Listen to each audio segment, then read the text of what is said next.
only 13. Only 13 at the time. And this ties in then with Gordon Brown and Jackie Smith. Yeah, yeah. So what they circulated, saying that it's down to a lifestyle choice.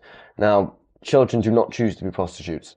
You know, no child wakes up one morning and goes, you know what, I want to be a prostitute. You know, it just doesn't happen. No. But we're being told to think that it does. And, you know, you hear these horror stories in Rotherham and areas like that where these 13-year-old girls are meeting up and in a relationship with these 25, 30-year-old men. And the police are saying, well, unless the girl makes a complaint, we can't do anything.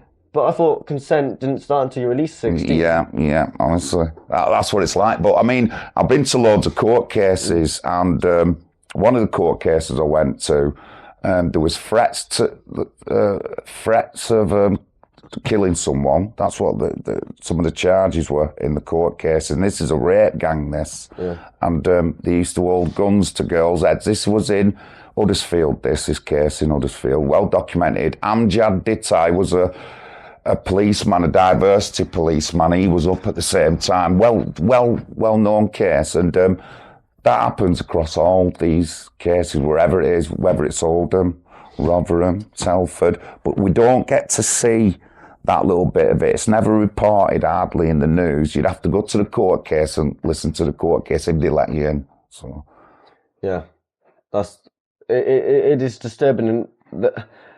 Like, I asked someone a question recently about the inquiries, and, you know, you read through the inquiries and you hear some of what these girls went through and what these men subjected them to.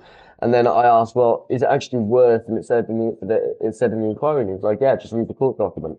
You know, there was an incident where a girl was, an anal pump was used on a 13-year-old girl to widen it so there was many men inside her ass as possible. Yeah, and you don't want to see that on mainstream media. Like I said, you only see it in the court documents or the transcripts, and a lot of the times you're not even allowed in these cases. I've been up as a member of the public, and I should be allowed into any case, and I've been barred from going into these cases.